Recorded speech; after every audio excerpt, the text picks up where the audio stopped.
is remaining, Madam Speaker. The gentlelady from Wyoming has 5.5 minutes. Gentleman from Mississippi has 2 minutes, and the gentleman from Indiana has no time remaining. All right, I'm prepared to close then, Madam Speaker. Gentlelady is recognized to close. Thank you very much.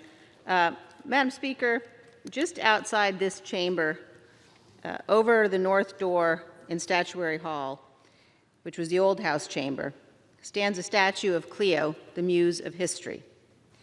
She's one of the oldest works of art in our capital.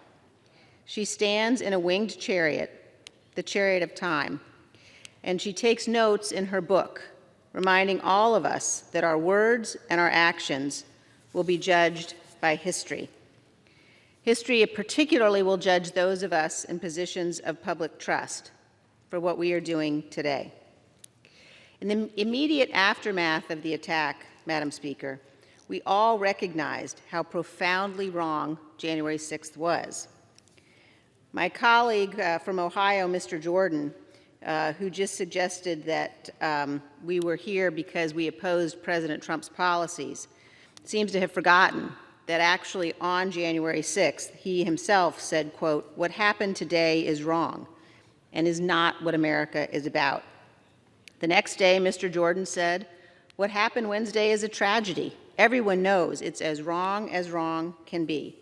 And today, Madam Speaker, the former president suggested that the violence was justified. My colleagues in the Republican Party, the Republican members of this body, have to understand, have to recognize that there's a moment when politics must stop if we want to defend and protect our institutions.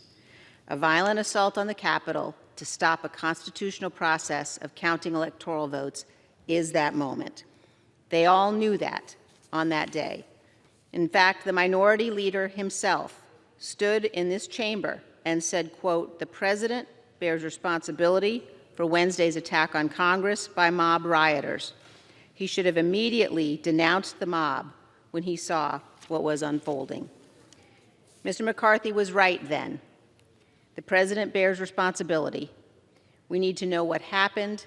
This body must have the ability to understand what caused the attack, to understand who was responsible, and to take legislative action to ensure that it never happens again.